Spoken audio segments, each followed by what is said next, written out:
Hey guys, welcome back to channel. This is Kanna photography. My name is Kannaiah. So ఈరోజు ఏంటంటే మనం హైపిక్ app గురించి చెప్తాను నేను. మనం ఏఐ తోటి ఫోటో ఎలా ఎడిట్ చేసుకోవాలి, మన మంచి మంచి ఫొటోస్ని ట్రాన్స్ఫార్మ్ చేసుకోవచ్చు. మంచిగా మనం యూఎస్ఏలో ఉండొచ్చు, గోవాలో ఉండొచ్చు, అట్లా ట్రాన్స్ఫార్మ్ చేసుకోవచ్చు. సో మీకు ఆ యాప్ గురించి ఎలానో నేను చెప్తాను. సో ఫస్ట్ మనకు యాప్ అనేది మనకి ఇండియాలో లేదు, అవైలబుల్ లేదు. సో మీకు ఎలా డౌన్లోడ్ చేసుకోవాలో కూడా చెప్తాను నేను.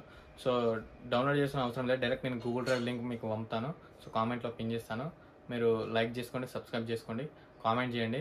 మీకు ఎన్ని డౌట్స్ ఉన్నా చెప్తాను నేను. ఫోటో ఎడిటింగ్ కానీ, నేను యాక్చువల్గా ఆల్బమ్ డిజైనింగ్ కానీ, ఫోటో ఎడిటింగ్ గురించి కానీ, వైల్డ్ లైఫ్ ఫోటోగ్రఫీ గురించి కానీ నేను చెప్తాను. సో మీరు ఏంటంటే లైక్ చేసుకోండి, సబ్స్క్రైబ్ చేసుకోండి. నేను యాప్ గురించి చెప్పే ముందు మీరు ఏంటంటే, సో ఫస్ట్ హైపిక్ యాప్ అని ఉంటుంది. సో దాంట్లో మనం ఫోటో ఇంపోర్ట్ చేసుకొని మనం కింద ఏఐ తోటి మనం ఫ్రీగా మన ఫొటోస్ని ట్రాన్స్ఫార్మ్ చేసుకోవచ్చు. ఫస్ట్ ఆఫ్ ఆల్ ఏంటంటే మనకు ఆ ఫోటో ఎలా ట్రాన్స్ఫార్మ్ కావాలో మనం టైప్ చేయాలి. సో ఎలా టైప్ చేయాలో నేను చూపిస్తాను, ఒకసారి చూడండి మీరు.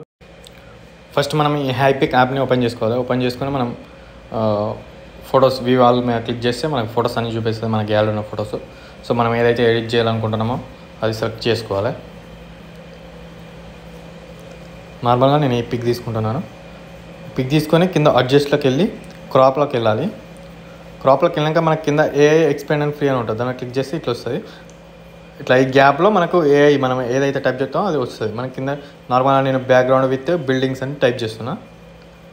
మనం ఎలా అంటే అలా టైప్ చేసుకోవచ్చు. Background with bouquet effect, cinematic background, ఇలా మనం ఎలా ఎడ్ చేసుకుంటే అలా అని క్లిక్ చేస్తే మనకి కింద జనరేట్ అని క్లిక్ చేయాలి. జనరేట్ అని క్లిక్ చేస్తే ఒక టైం తీసుకుంటుంది. మనకి ఎలా అంటే అలా ఎడిట్ చేసుకోవచ్చు. నార్మల్గా ఇప్పుడు మనం ఏది టైప్ చేస్తే అలా వచ్చేస్తుంది పిక్ని బట్టి. సో మనకి ఇలా వస్తుంది, 3 పిక్స్ వస్తాయి కింద. 3 పిక్స్లో మనం సెలెక్ట్ చేసుకోవాలి ఏదైతే బాగుంటుందో చూసుకొని మనకి కింద అప్లై అని క్లిక్ చేసుకుంటే అప్లై అయిపోతుంది. నాకు ఇది బాగుంది, సో అప్లై అని క్లిక్ చేసుకోవచ్చు. అట్లా అప్లై అని క్లిక్ చేసుకోవాలి. నాకు ఇది నచ్చింది, అప్లై అని క్లిక్ చేస్తాను. క్లిక్ చేసిన కింద రైట్ మార్క్ ఉంది, దాన్ని క్లిక్ చేసుకొని మీద రైట్ సైడ్ సేవ్ చేసుకుంటే మన గ్యాలరీకి సేవ్ అయిపోతుంది. అంతే, సింపుల్. ఈ యాప్ మనకు ఐఫోన్లో కూడా ఉంటుంది. సో ఐఫోన్లో కూడా ఎలా డౌన్లోడ్ చేసుకోవాలని నేను చెప్తాను. ఐఫోన్లో మనం వచ్చేసి రిలీజియన్ అంటే కంట్రీ చేంజ్ చేసుకోవాలి. కంట్రీ చేంజ్ చేసుకుంటే డౌన్లోడ్ చేసుకోవచ్చు. నేను చూపెడతాను, అది కూడా మీరు కామెంట్ చేయండి. సో ఇంకెన్ని డౌట్స్ ఉన్నా కామెంట్ చేయండి. ఒకసారి నేను ఏఐ తోటి, అదే యాప్లో ఏఐ తోటి మనం చేసిన ఫొటోస్, నేను చేసిన ఫొటోస్ ఒకసారి చూడండి.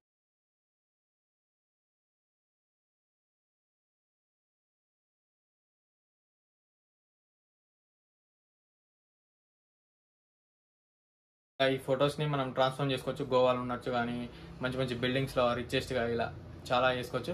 సో మీకు ఎన్ని డౌట్స్ ఉన్నా కామెంట్ చేయండి. డిస్క్రిప్షన్లో లింక్ ఇస్తాను. సో దాంట్లో ఆ లింక్ని క్లిక్ చేస్తే మీరు డైరెక్ట్ వాట్సాప్ గ్రూప్కి వెళ్ళిపోతారు. సో నా వాట్సాప్ గ్రూప్లో మీరు జాయిన్ కావచ్చు. సో అందులో నేను మీకు ఎలాంటి డౌట్స్ ఉన్నా అలా క్లారిఫై చేస్తాను. అండ్ ఏమైనా అప్డేట్స్ ఉంటే అందులో పెడతాను. సో మీరు యాప్ లింక్ కూడా నేను అందులో షేర్ చేస్తాను. మీరు డౌన్లోడ్ చేసుకోవచ్చు ఈజీగా, direct Google drive link. So మీరు ఇంకెన్ని డౌట్స్ ఉన్నా నాకు కామెంట్ చేయండి, లైక్ చేయండి. సో ఇంకా ఆల్బమ్ డిజైనింగ్ గురించి కానీ, కలర్ గ్రేడింగ్ కానీ, వైల్డ్ లైఫ్ ఫోటోగ్రఫీ గురించి కానీ నేను అన్ని ఎక్స్ప్లెయిన్ చేస్తాను. మీరు లైక్ చేయండి, సబ్స్క్రైబ్ చేసుకోండి. ఇంకెన్ని డౌట్స్ ఉన్నా నాకు కామెంట్ చేయండి. Thank you for watching. మీకు ఇంకా వేరే యాప్ గురించి ఏమైనా తెలుసుంటే నాకు కామెంట్ చేయండి. Thank you for watching.